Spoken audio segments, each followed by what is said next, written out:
Så det sekulære og liberale samfund, herunder det danske samfund, er jo udsprunget af ideen om, at man gjorde op med den katolske kirke. Man gjorde op med ideen om, at Gud spiller en central rolle i samfundet. Man gjorde op med feudalsamfundet. Og efterlod mennesket med en idé om, at mennesket er suverænt. Med andre ord, Gud skal ikke længere bestemme.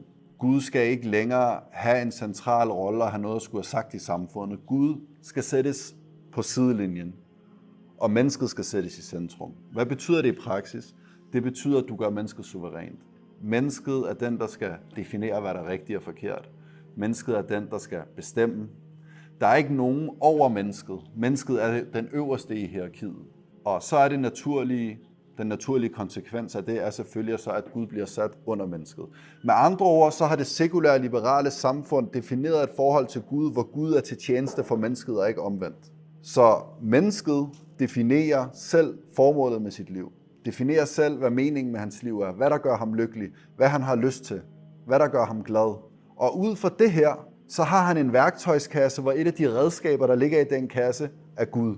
Og så tager han Gud op, når han skal bruge ham. Når han synes, at Gud passer ind i hans liv, så åbner han den her kasse og tager Gud op. Med andre ord, det er ikke et spørgsmål om, at han tjener Gud, eller Gud fortæller ham, hvad der er rigtigt og forkert. Det er et spørgsmål om, at han tager Gud op, når han har brug for ham. Så Gud bliver et værktøj, et redskab, en ting, som mennesket bruger ud fra sine egne lyster, ligesom mennesket bruger alle mulige andre ting i livet.